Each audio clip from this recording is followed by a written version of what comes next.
What if I told you that the reason you haven't gotten started has nothing to do with fear or laziness? It's actually something much more sneaky. And let's talk about it, because it's pride.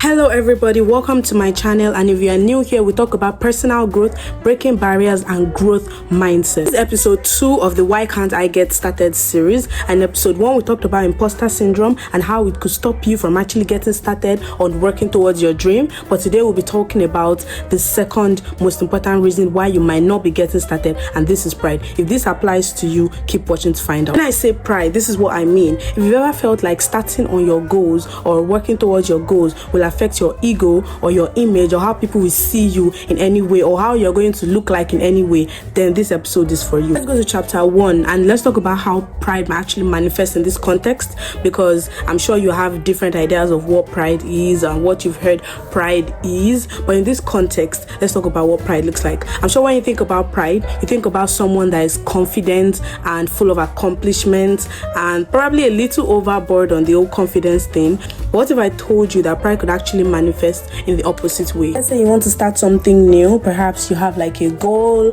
or something that you're working towards, but you're very afraid of the beginning stages and how people are going to look at you and how it's going to feel, because you feel it's beneath you to be seen struggling. If it sounds familiar, then I get you, because in the beginning days when I also wanted to start my self-improvement journey, this was one of the hardest things for me to overcome. The fact that I was going to struggle and people were going to see me struggle was so hard for me to accept. Like, what do you mean I'm going to be seen struggling? Like, I can't do this. So if this is you, you don't need to be ashamed in any form. Let's talk about it and let's unpack it. What convinces you that you are above the messy, the ground zero stage? You know, that stage where every beginner has to go through. You know, for anything that you want to accomplish in life, you're going to have to go through the messy stage where you don't really know what you're doing and you're struggling and you're making mistakes, and it's usually up for everybody to see. If you want to succeed, be ready. Everybody's going to see you struggle, everybody's going to see you fail, and everybody's going to see you stand up again and struggle and fail again. So this part is usually very scary for a lot of people, and their ego gets in the way. The hard truth is that if you avoid the zero stage or the ground zero stage, like I love to call it, then you're avoiding the actual foundation for your growth. So now let's talk about the danger of pride. So pride stops you from achieving things because you think that you are too good to fail. See, once you begin to think that you are above failure, then that's pride, and that's your ego that's speaking to you and telling you, oh my god, I'm too good to, like, for people to see me struggling. Like, you know, some people, they have small businesses and they're like, they feel like they're too good for people to, you know, see them, you know, starting up and begging for customers and looking for who to buy stuff from them. Or perhaps like me, now I want to start this channel and, you know, I'm going through the messy stage where, you know, the thumbnails aren't perfect, my editing isn't perfect, my background isn't perfect yet, but I'm still starting regardless. So I could allow my ego to come in the way, and I'm like, oh my god, I'm so scared for everybody to see me actually, you know, be at this mediocre average stage. It's so scary in these beginning stages and everything is so, you know, messy and I don't really know what I'm doing, and then my ego gets in the way and I'm like, plus you're too good for this anyway. Just live life and like do your day to day. You don't need to do this anyway. That's pride stopping me from achieving my goals, and that's why it stops a lot of people from achieving their goals too. Because see, the thing is that growth requires failure. You're going to be vulnerable, you're going to feel small. A lot of times you're going to feel small. I remember when I started losing weight, that was the most humbling experience of my life. Being in the gym, being overweight, not knowing what to do, your form is bad and people are looking at you, sometimes even laughing at you. I felt very small. In fact, I felt the least I've ever felt in my entire life. And it's going to require you to be vulnerable, because yes, you're going to be extremely vulnerable. You're like at this stage where you don't know what you're doing and you're looking for help, and sometimes you'll be laughed at and you don't, like, it's hard, and the ego is always like, nah, I can't do this, like, I'm above this. Like, who told you you're above it? That's what growth is all about. And one day you're going to look back and you're going to be grateful that you went through those humbling in quotes, by the way, because they're not really humbling, they're just growth. There's just a growth process, but those humbling processes. See, this ground zero stage, I love to call it ground zero stage because it's where there's no if you're a science student, there's no excitation. Is where you are like you're just like there, like there's no excitation happening. Everything is just, you're just starting actually. So that's what I mean by ground zero stage. So that ground zero stage is where real transformation happens, and that's where your resilience is built, because for you to achieve success, you're going to undergo challenges. So you're going to have to first of all undergo this small, it's like a game, there are little challenges in each level. So this ground zero level has its challenges, and some challenges is actually overcoming ego, overcoming imposter syndrome, and the other two in the series, which I'm going to speak about, which is fear and shame. And these 4 things, you have to overcome them, and it's part of the struggles of actually getting started and working towards success. So that's where true transformation happens. That's where resilience is built, and that's where growth begins. See, pride, it's to whisper things in your ear like, you don't have to start from the bottom, or what will people think if you fail? Who hasn't failed before? And you see this mindset, it will keep you stuck forever, and you'll watch your dreams slip away. So let's go chapter 3, why pride hurts so much to overcome.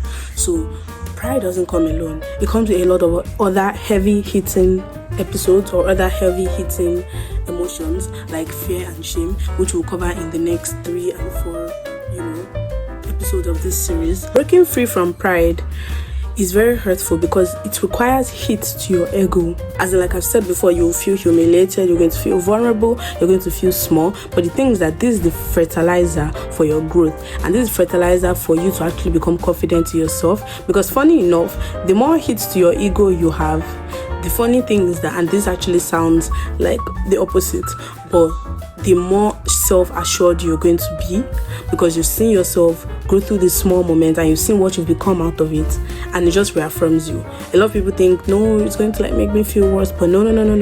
Those are the moments that build you into the person that you're going to become. For example, starting small in the gym just made me become less afraid of starting anything.